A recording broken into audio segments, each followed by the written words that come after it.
하나님 은혜를 감사합니다. 주님께서 이 시간 우리로 하나님 말씀 앞에 서게 하심을 감사를 드립니다. 하나님, 우리의 마음을 비우며 하나님의 말씀으로 가득 채우시는 귀한 시간 되도록 축복해 주시옵소서. 말씀을 듣겠나이다. 하나님께서 함께 하시고 하나님의 말씀 성령으로 교통하시며 우리의 마음을 채워주심의 역사가 있게 하시고 이 말씀이 우리의 삶 속에 희망이 되어줄 수 있도록 지켜주시옵소서. 하나님께서 함께 하심을 믿사옵고 예수님 이름으로 기도드립니다. 아멘. 오늘은 마음이 상한 자를 구원하시도다 라는 말씀을 같이 이 제목으로 말씀을 나누려고 합니다. 한번 따라해 볼까요? 마음이 상한 자를 구원하시도다. 이 중에 마음 상한 분 있으십니까? 여기 보니까 이제 여행 오신 분들도 많으신데 기쁜 마음으로 여기 왔는데 마음 상한 것에 대해서 이야기 듣는 건 좀 무겁습니다 라고 생각할 수 있을 것 같아요. 우리가 살다 보면은 힘들 때가 있죠. 여기에 이제 세계 각처에서 이제 여행을 오는데 여기 여행 오는 것도 이렇게 날짜를 잡은 것도 이 마음 상할 때가 많은 우리의 마음 다시 한번 회복하고 치유하는 그런 의미에서 좋은 시간을 갖게 된 줄을 압니다. 그렇지 않아요? 좋은 시간을 가지면서 하나님과 더욱더 가까이 할 수 있는 이런 시간 또 이렇게 이런 것들을 특별히 의지로 이렇게 정하고 이 교회에 나와서 예배를 드리는데 하나님께서 이 말씀으로 더 힘을 주고 희망 가운데 살아갈 수 있도록 인도해 주실 것을 믿습니다. 시편 34편 18절 여기 보니까 여호와는 마음이 상한 자에게 가까이 하시고 중심에 통해하는 자를 구원하신다. 건지신다는 말입니다. 그 밖에 또 다른 데서도 이런 말씀을 많이 보게 되는데 그 중에 또 다른 말씀 시편 51편 17절에 있는 말씀입니다. 이 말씀은 다윗이 하나님 앞에서 죄를 짓고 그 통회하는 마음으로 무거운 마음으로 하나님을 찾으면서 기록했던 기도의 시입니다. 하나님의 구하시는 제사는 상한 심령이라 하나님이여 상하고 통회하는 마음을 주께서 멸시치 아니하시리이다. 이런 말씀을 해주셨습니다. 오늘은 이 말씀을 통해 첫째, 어떤 상황이었길래 이렇게 상한 마음에 대해서 이야기를 하는지에 대해서 한번 보겠고요. 둘째는 다윗의 극한 위기에서 오는 초불안한 그런 마음을 어떻게 해소했는지 한번 보도록 하겠습니다. 그리고 세 번째로 우리에게 주는 교훈은 무엇인지에 대해서 말씀을 같이 나누려고 합니다. 첫째, 어떤 상황이었느냐라는 것을 우리가 한번 생각을 해봐야 되겠죠. 다윗이 상당히 힘든 그런 상황에 있었는데 뭐 여러 가지 힘든 상황이 많았었죠. 그 중에 하나가 이제 다윗이 골리앗을 죽인 다음에 이제 도전해서 이제 골리앗을 넘어뜨렸죠. 넘어뜨린 다음에 인기가 급상승했습니다. 이제 애들이 지나가면서 또 사람들이 지나면서 흥얼흥얼 노래를 부르는데 그 노래가 뭡니까? 사울은 천천히요, 다윗은 만만이다. 이게 우리 한국에도 있잖아요. 동요 같은 것처럼 이렇게 노래하는 그런 것들이 애들이 막 흥얼거리면서 뭐 뛰어다니면서 뭐 웃으면서 놀면서 하는 노래 속에 그런 것들이 있잖아요. 사람들이 이것이 입에 붙어갖고 이게 막 전국에 소문이 난 겁니다. 그때 가장 불안했던 사람이 누굴까요? 그 당시에 왕이었던 사울 왕이었습니다. 사울은 1000밖에 안 되는데 다윗은 만만, 수만 명, 수백만을 쳐서 무찌를 수 있는, 넘어뜨릴 수 있는 대단한 사람이다 라고 이야기하니까 사울이 상당히 불안했죠. 그러던 중에 이제 인기가 올라가고 그러던 중에 다윗은 이제 사울의 미움을 받게 되고 시기와 미움을 통해서 쫓겨다니는 그런 사람이 되었습니다. 앞을 가도 뒤를 가도 다윗을 넘어뜨림으로 자기가 출세하려고 하는 사람들도 있어요. 사울 왕의 눈에 잘 보이면은 출세를 하게 되니까 사울 왕이 제일 미워하는 다윗을 놓고 그냥 보기만 하면 신고하러 다니고, 그리고 다윗을 어떻게 잡아야 될까 헌팅하는 사람들도 있고, 그리고 다윗과 같이 있으면서 이 측근인데 이렇게 나중에 보니까 또 사울한테 연락을 하고 사울로 자기를 추적하게 하는 그런 사람들이 옆에 있었던 겁니다. 그때 이제 다윗은 계속해서 도전을 이제 받게 되는 그런 상황이었고, 이런 것들이 너무 커서 이제는 도저히 이스라엘 땅에 더 이상 머무를 수가 없는 그런 상황이 됐습니다. 그래서 선택한 곳이 우리 한국 사람을 얘기하면은 어디로 간 거예요? 어디로 갔을까요? 이북으로 넘어간 거예요.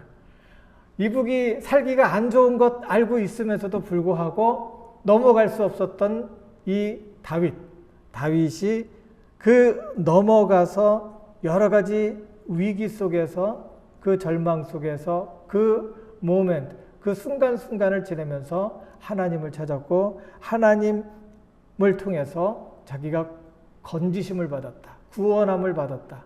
그 건지심을 느끼고 체험하며 하나님 앞에 기도한 그런 기도의 내용입니다. 여기 시편 34편 맨 처음에 보면은 이제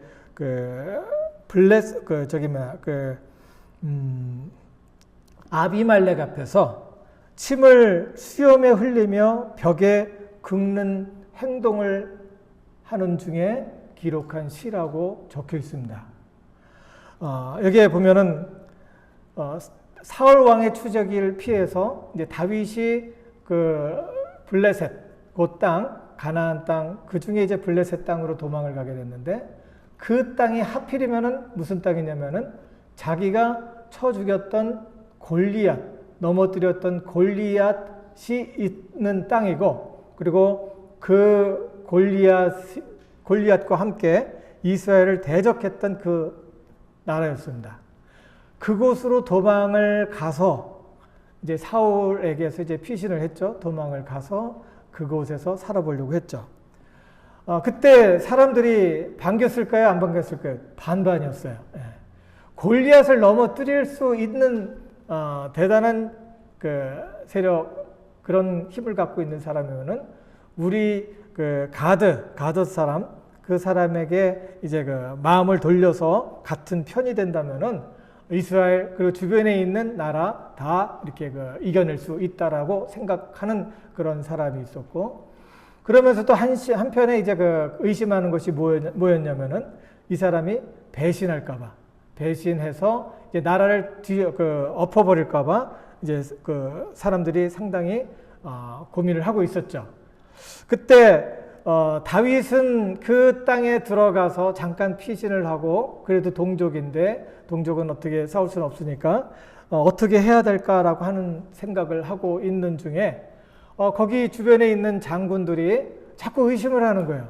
그래서 이 다윗을 그냥 가만히 놔두면은 우리가 잘못하면은 나라가 흔들릴 수 있다. 그러니까 없애자. 아니면 우리 코어 그룹에 핵심 그룹에 들어와서 같이 전쟁에 나갈 수는 없다라고 이야기를 하는 거죠. 그때 다윗은 그런 것을 보면서 위기의식을 느낍니다. 그때 여기에 있는 그대로 수염에 침을 흘리면서 미친 척을 하는 겁니다. 그리고 침만 흘리는 게 아니라 옆에 사람이 있으면 이렇게 보고 벽을 이렇게 긁으면서 나는 진짜 미쳤다라고 하는 사람이죠. 그렇게 하고 있었죠. 예, 바로 그것이 상황입니다. 여러분은 다윗처럼 궁지에 몰려서 죽을 수밖에 없는 그런 상황, 그리고 그 상황을 빠져나가기 위해서 미친 척까지 해야 되는 그런 상황을 맞이한 적이 있습니까? 없겠죠. 없죠. 없을 것 같아요. 예. 그러나 어려운 상황은 있었을 겁니다. 이런 상황에서 다윗은 그 마음이 어떤 식으로 흘러가고 있었을까요? 마음의 상태를 한번 보면은 아주 공포스럽고 절망스러운 그런 상태죠. 그런데 이 시편 34편을 보면은 이 절망과 공포의 상황에서 이게 어떤 희망으로 이렇게 흘러가고 있는 내용을 보게 됩니다. 죽음의 공포와 심리적으로 아주 극한 상황이었어요. 극심한 생존의 위기에서 처해 있었죠. 도망을 해야 됐고, 살아남기 위해서 극한 상황에서 왕에게 미친 사람으로 행동해야 했던 그런 현실, 그들의 그 마음 속에는 그것이 그 마음을 얼마나 힘들게 했을까요? 힘들다 못해 불안함이 힘들다 못해 수치감을 느끼게 했었을 거예요. 내가 이렇게까지 살아야 되느냐? 내가 이렇게까지 이런 상황에서 이 상황을 지나가야 되느냐? 하나님 뭐 하십니까? 라고 하는 그런 상황입니다. 큰 수치감, 불안감, 모멸감을 충분히 느낄 수밖에 없는 그런 상황이었습니다. 그런 불안에서 회복으로 이렇게 전환되고 있는 것을 이 말씀을 보게 되는데, 위기를 모면하는 그런 다윗의 모습을 볼 수 있습니다. 다윗은 그 모든 상황 속에서 하나님께서 개입하셨다고 해석을 하고 확신하는 중에 감사와 찬양이 나오게 되는 겁니다. 바로 이게 믿음입니다. 예수 믿는다. 예수를 믿어야 돼요. 교회를 믿는 게 아니고, 그리고 우리가 믿음이 있다고 할 때 하나님의 존재를 믿고 하나님께서 지금 나의 어려운 환경과 처지 속에서도 함께 하시는 것을 믿을 때에 우리의 불안이 회복으로 전환되어진다는 거죠. 여기에서 다윗의 믿음을 볼 수가 있는데, 그 믿음이 바로 뭐냐면 하나님께서 함께 하신다는 믿음입니다. 시편 23편에 항상 제가 말씀드리죠. 너무너무 기가 막힌 그런 말씀입니다. 내가 사망의 음침한 골짜기를 다닐지라도 해를 두려워하지 않을 것은 주께서 나와 함께 하심이라. 말을 좀 바꿔보면요, 하나님을 잘 믿는 다윗에게는 사망의 음침한 골짜기를 다녀야 될 이유가 있을까 하는 생각을 하게 되는 겁니다. 우리가 예수 잘 믿으면 이런 위기 속에 내가 처해야 될 이유가 있느냐는 거예요. 하나님을 믿고 의지하고 하나님 앞에 많은 지극정성도 드리고 또 성실함과 의지를 다해서 하나님 내 시간을 아끼고 또 내가 할 수 있는 모든 것을 다해서 하나님 앞에 갔는데, 하나님 내가 사망의 음침한 골짜기를 다니고 있습니다. 그런데요, 성경은 이 왜곡된 세상, 죄로 만연한 이 죄의 환경 속에서 우리 모든 사람이 벗어난다고 이야기를 하잖아요. 그 죄의 환경, 나는 죄를 짓지 않고 나는 선하게 살아보려고 하는 그 환경 속에서도 왜곡되고 트위스트된, 비뚤어진 그 환경은 나에게 어려움을 주고 고난과 고통과 환난을 줄 수 있다는 겁니다. 그 고통의 환경 속에서, 사망의 음침한 골짜기 속에서도 내가 두려워하지 않을 이유는 바로 사망의 음침한 골짜기가 없어서가 아니라 그 가운데 하나님께서 함께 하시는 것을 믿기 때문입니다. 다른 말 할 거 없어요. 내 이 상황 속에서 기쁘나 좋으나 슬프나 미우나 그리고 절망할 수밖에 없는 그런 상황 속에서 하나님께서 함께 하시니까 내가 그것으로 인해서 나에게 소망이 있다라는 것을 생각하게 되는 겁니다. 이게 바로 믿음입니다. 그런즉 누구든지 그리스도 안에 있으면 새로운 피조물이라 이전 것은 지나갔으니 보라 새 것이 되었도다 라는 말은 우리가 매직을 통해서 하나님을 믿으니까 내가 갑자기 이상한 몸으로 신령한 몸으로 변화된다는 소리가 아니에요. 예수 안에서 나를 사랑하시는 예수님, 나의 죄의 대가를 위해서 몸소 자기가 자기의 목숨을 대가로 치러주신 그 예수님을 생각하게 되니까, 그 예수님을 붙잡게 되니까 여기에 희망이 있다라는 것을 믿게 되고 다시 일어설 수 있는 겁니다. 아멘.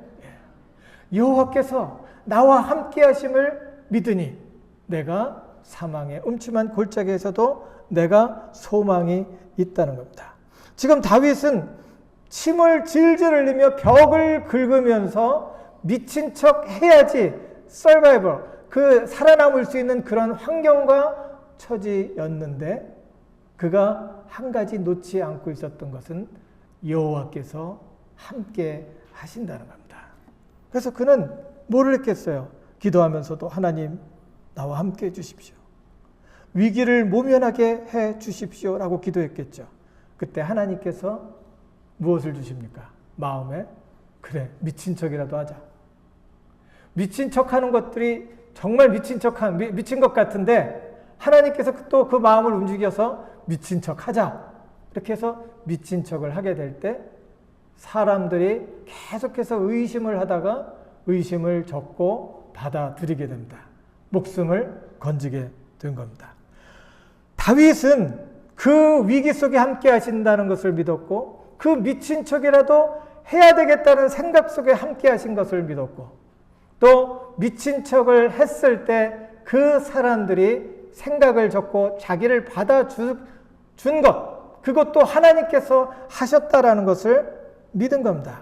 그래서 그 믿음을 갖고 하나님을 찾게 될 때 다윗은 감사하고 찬양하며 이 시편 34편의 말씀을 기록할 수가 있었던 겁니다. 아멘. 예, 그럼 반대로 한번 생각해 볼까요? 만약에 다윗이 믿지 않았다라면 어떤 상황으로 흘러갔을까요? 세상에 하나님께서 나에게 왕이 된다고 사무엘을 통해서 나에게 이런 예언까지 해주셨는데 얘라 지금 내가 죽게 생겼는데 나는 어떻게 된 거냐? 하나님 계십니까? 라고 물어봤을 거예요. 하나님 계십니까? 라는 그런 물음 속에서 절망 속에 깊이 빠져들 수밖에 없었던 상황입니다. 침을 흘리면서 무슨 생각을 했겠어요? 믿음이 없었다면 하나님을 믿는 믿음, 하나님이 나와 나와 함께하면 하나님의 임재를 믿지 않는다면 포기했을 거예요. 울면서 지쳤고 하나님 내 기도를 왜 받아주지 않습니까? 지금은 많은 사람들이 간증하잖아요. 하나님께 기도를 많이 했더니 하나님께서 응답 주셔서 나섰습니다. 할렐루야! 막 그러고 또 하나님께서 내 위기와 궁지 속에서 하나님께 기도했더니 하나님께서 극복하게 해주셨습니다. 할렐루야! 그리고 하나님께 기도를 많이 하니까 하나님께서 나를 건지셨습니다. 지금 또 무슨 얘기예요? 내가 힘들다 지치다 그러면 옆에 있는 사람 어떻게 조언해요? 기도 많이 하라고. 기도 다 하면 하나님께서 다 해결해 준다고 이렇게 얘기하잖아요. 예, 만약에 다윗이 그런 상황이었다면 우리가 말하자면 환장한다고 미칠 거예요. 다윗은 하나님을 불러봤지만 계속해서 수십 년 동안을 사울 왕에게 쫓겨다녔던 상황이었어요. 그 하루하루 기도 안 했겠어요? 그 하루하루 하나님을 찾지 않았겠어요? 하나님 찾았어요. 그럼에도 불구하고 응답이 없었어요. 들리지도 않았고 기도했을 때 낫지도 않았고 기도했을 때 저 사람 날 쳐 죽이려고 하는데 하나님 저를 쳐 죽여서 나를 안전하게 인도해 주시옵소서라고 기도 안 했겠어요? 얼마든지 했어요. 수염에 침을 흘려가면서 이렇게 마지막 할 수 있는 모든 것을 다 하는 것을 보면 하고도 남을 수 있어요. 그럼에도 불구하고 다윗은 하나님을 붙잡았던 겁니다. 예. 위기를 모면했다고 해도 만약에 그 다윗에게 믿음이 없다고 하면은 포기했을 거예요. 에이, 살아서 뭐해. 하나님이 나를 왕으로 추대한다고? 말도 안 돼. 이 사울이 진짜 거짓 선지자야. 그러면서 욕을 했을 겁니다. 그리고 눈에는 살기가 더했을 거예요.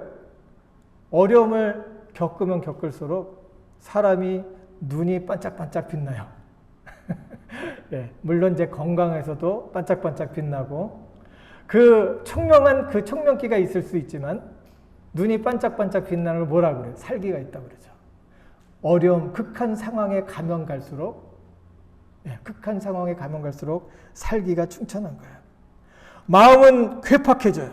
이 사람 믿지 못하고 저 사람 믿지 못하고 혈기가 왕성해지고 사람 보면 잡으려고 하고 거짓 말로 자기가 피해보기 전에 거짓말을 해야 되는 사람이 돼버리는 겁니다. 우리 상담할 때 뭐라고 해요?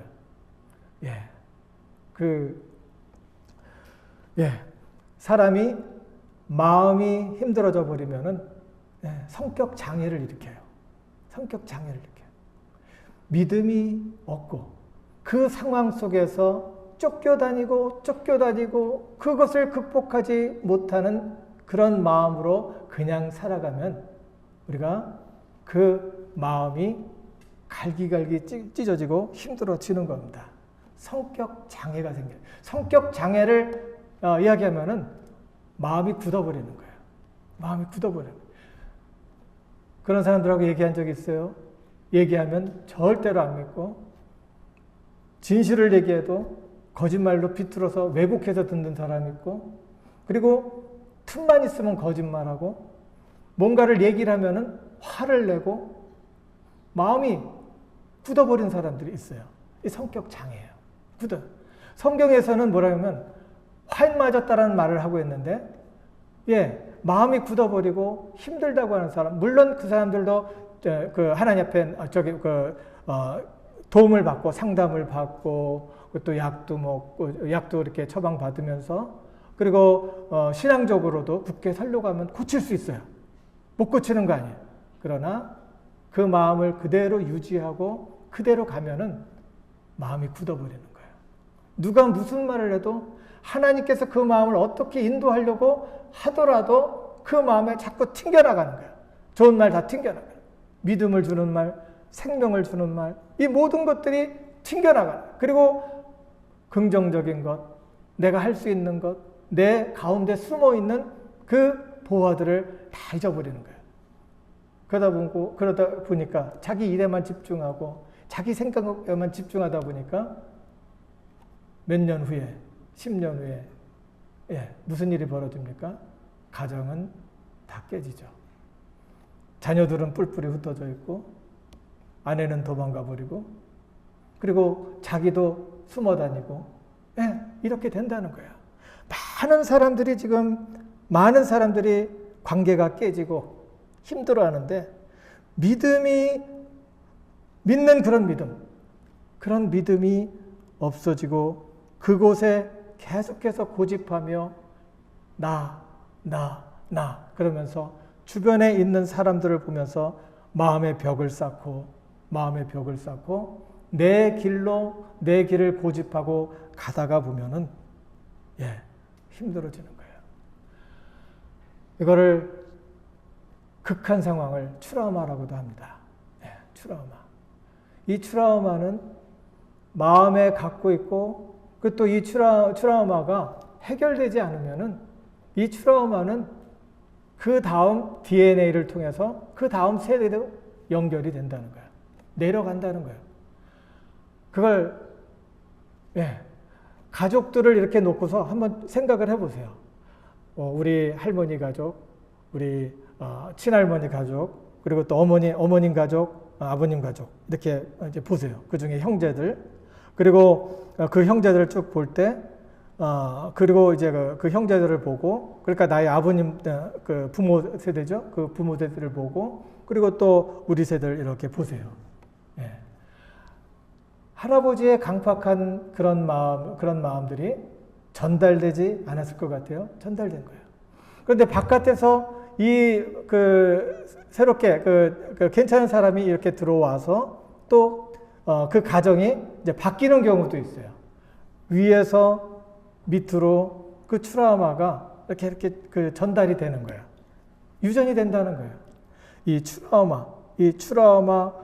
트라우마를 내가 간직하고 이 트라우마를 전달할 수밖에 없는 그런 사람이 될 수밖에 없겠죠.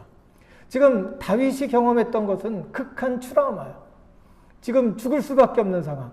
마지막 하나라도 이렇게 지푸라기라도 잡고 뭔가를 해야 되는 그런 트라우마예요. 이런 것들을 믿음이 없다면 다윗은 그냥 거기서 처참하게 죽을 수밖에 없었던 겁니다. 그런데 다윗은 이렇게 얘기하죠. 내가 여호와를 찾으매 내게 응답하시고 모든 어려움에서 나를 건지셨도다. 하나님의 임재를 믿을 때 이런 이야기를 하게 되고 오히려 다윗은 그 믿음을 통하여 자기의 마음이 회복되는 것을 느낀 거예요. 그런 극한 상황에서는 부정적으로 갈 수밖에 없고 자살할 수밖에 없고 아니면 다른 사람을 죽일 수밖에 없는 그런 상황이지만 다윗은 그 가운데 하나님의 임재를 경험했기 때문에 하나님이 함께 하신다. 하나님께서 이 사람들의 마음을 바꾸셔서 내가 살 수 있었다라고 감사하다가 보니까 그 마음이 회복되는 거예요. 감사를 하게 되고 찬양을 하게 됩니다. 많은 사람들이 지금 마음의 병을 인해서 상당히 힘들어하고 있습니다.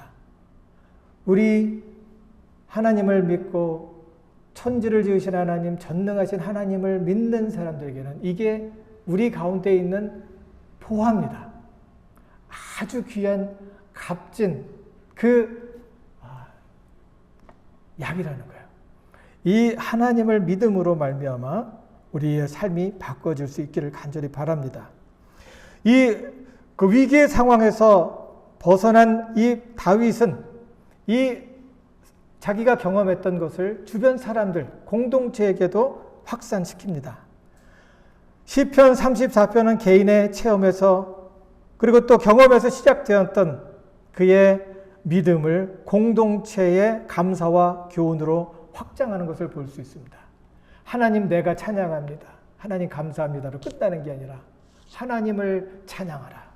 하나님께 감사하라. 이것이 우리가 살아가는 길이다. 라고서 이야기를 함으로 공동체가 세워지는 그런 역할도 하는 겁니다. 너희 모든 성도들아 여호와를 경외하라. 다윗은 자신의 체험을 다른 이들과 나눔으로 신앙 공동체 안에서 위로와 소망을 전하는 그런 모습을 보여주고 있는 겁니다. 여기에서 우리에게 주는 교훈이 있는데 하나님은 상한 마음에 가까이 다가오시는 분이라는 거예요. 거기 한번 쓰시기 바랍니다. 하나님은 상한 마음에 가까이 다가오시는 분이라는 거예요. 고통은 하나님의 뭘까요? 확성기라는 거예요. 그것은 귀먹은 세상을 깨우는 도구라는 겁니다. 고통이 있기 때문에 하나님의 음성이 더 크게 들리는 거예요. 확성기. 그래서 내 마음에 내가 먹은 그 귀를 깨우고 하나님의 음성을 들을 수 있게 한다는 겁니다. 이게 C.S. 루이스가 한 말입니다. 여호와는 마음이 상한 자에게 가까이 하시고 중심에 통회하는 자를 구원하시는도다. 하나님은 우리가 아플 때에 가장 가까이 다가오시는 분이심을 믿으시기 바랍니다. 우리가 겪는 상심과 상처 속에서 주님은 멀리 계시지 않고 오히려 그 마음에 함께 거하신다는 것을 믿으시기 바랍니다. 아멘. 미국 복음주의 설교자 찰스 스펄전, 아주 유명한 사람입니다. 영국에서 커다란 활약을 했었고, 이 설교자는 평생 우울증과 싸우면서도 하나님의 위로가 나의 어두운 밤을 가장 밝게 만들었습니다. 라고 고백을 합니다. 고통의 깊이가 클수록 그 위로는 더 깊고 아주 실제적이었습니다. 스펄전은 자주 우울했다고 이야기를 합니다. 얼마나 유명한 설교가인지 몰라요. 많은 사람들, 수만 명, 수십만 명의 사람들에게 복음을 나누면서 그 사람들을 위로하고 그 사람들에게 복음으로 희망을 줬던 사람입니다. 그 스펄전은 자주 우울했다고 하는데 스펄전에게 커다란 사건 세 가지가 있었습니다. 런던 서리 음악당에서 누군가 많은 사람들이 모였죠. 수만 명이 모였는데 그곳에서 누군가 불이야 그런 거야. 불났다 불이야 불이야 그렇게 한 거예요. 그러니까 사람들이 놀래서 그냥 다 일어나갖고 막 빠져나가는 거예요. 그때 빠져나가면서 사람이 사람을 밟고 지나가서 7명이 죽었답니다. 압사당하고 수십 명이 부상을 당하는 그런 사건이 있었습니다. 그 당시 스펄전의 나이가 27살이었는데 그 사건으로 인해서 지속적으로 트라우마, 스트레스를 받아갖고 심한 죄책감에 빠지게 되었다는 겁니다. 그래서 그는 하던 설교를 수개월 동안이나 중단하고 반복적인 공황 그리고 불면으로 우울함을 겪었다라고 이야기를 하고 있습니다. 예, 자기가 한 게 아니잖아요. 그럼에도 불구하고 그런 사건이 일어났을 때 내가 하나님 어떻게 이런 일이 일어날 수 있겠죠? 이렇게 일어날 수 있죠? 라고 얘기했을 거예요. 그럼에도 불구하고 그는 더 이상 설교를 할 수가 없었어요. 6개월 동안 하지 못했다는 거예요. 우울을 겪었죠. 또 자기의 만성적인 신체 질병이 있었는데 그는 통풍을 갖고 있었다는 거예요. 류마티스도 있었고 신장 질환도 있어서 평생 아팠다는 거예요. 죽을 때까지 아팠다는 거예요. 얼마나 지속적인 통증과 체력 소모를 자기가 느꼈는가 하면은 이것으로 인해서 이렇게 이야기를 합니다. 내 육체는 고통으로 찢어졌습니다. 내 영혼은 절망으로 엎드려졌습니다. 라고 이야기를 했다고 합니다.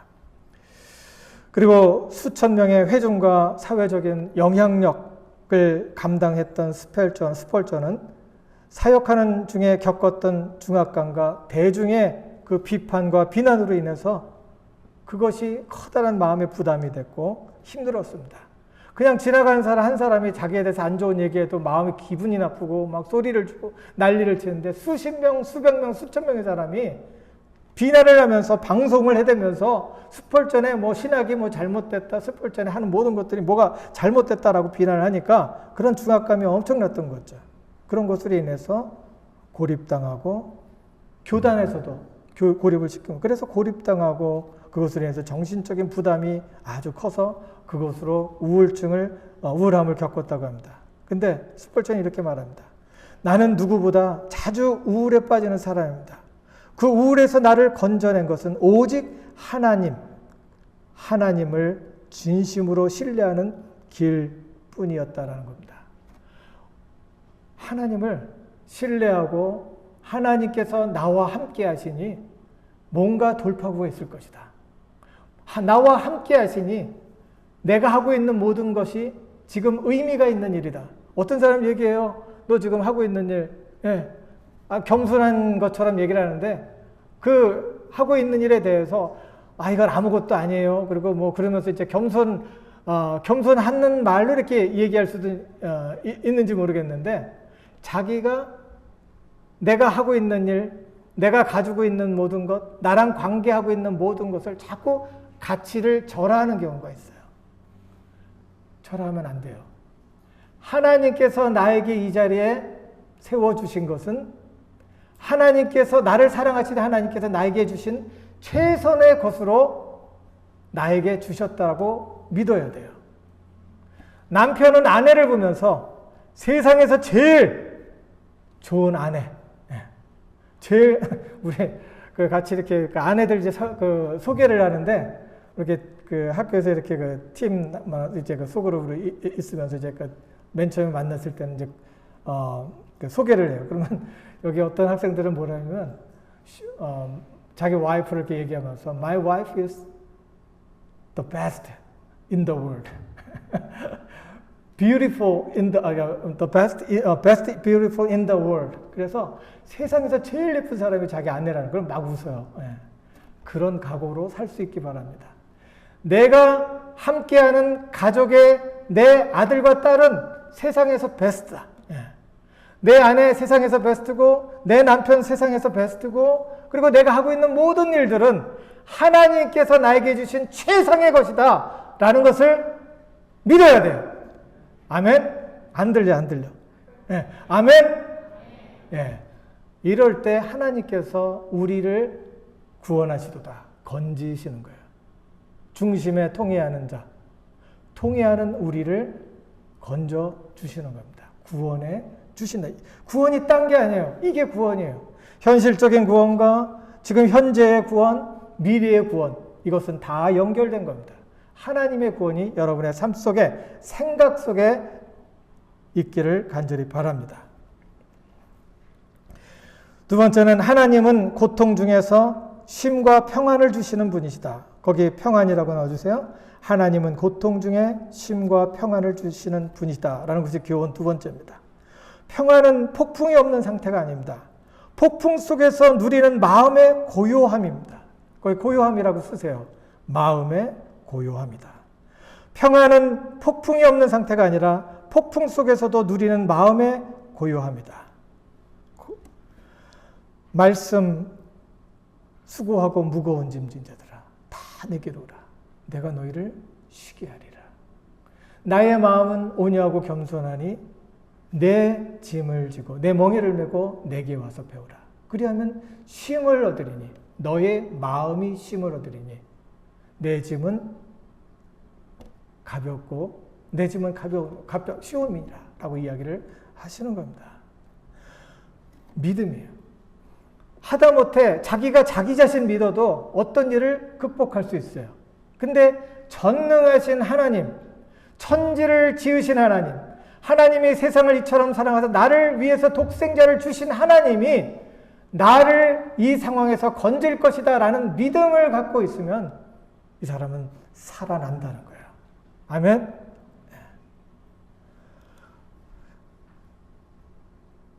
상심한 사람은 마음의 고요를 잃습니다. 그러나 하나님께 나아갈 때 우리는 환경이 바뀌지 않아도 영혼의 쉼과 평안을 경험하게 된다는 겁니다. 세 번째, 하나님은 회복과 소망의 길로 우리를 인도하신다는 거예요. 눈물로 씨를 뿌리는 자는 기쁨으로 거두리라.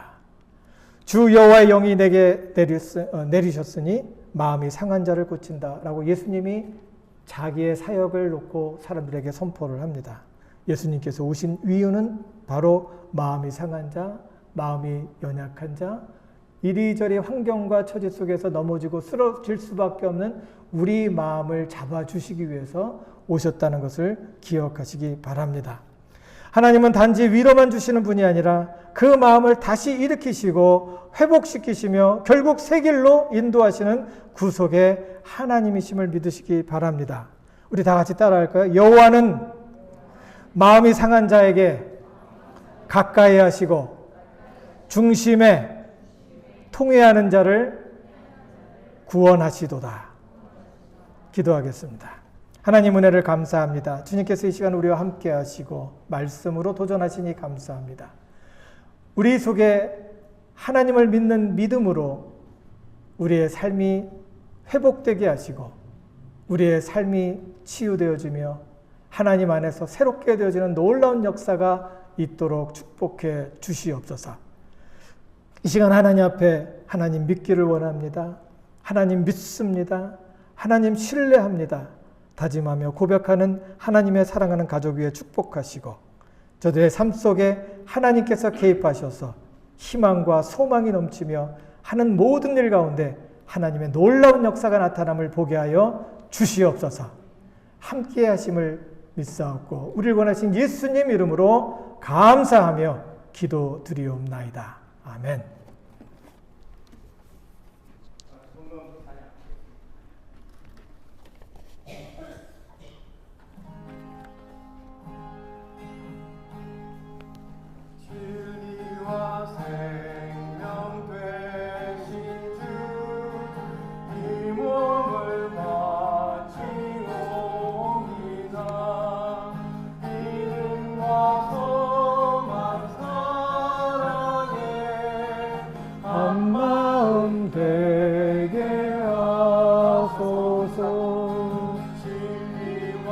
생명 되신 주 같이 옵니다.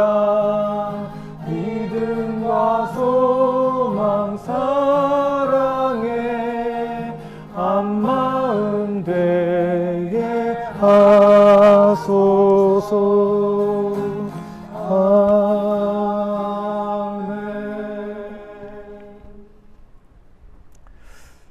하나님 은혜를 감사합니다.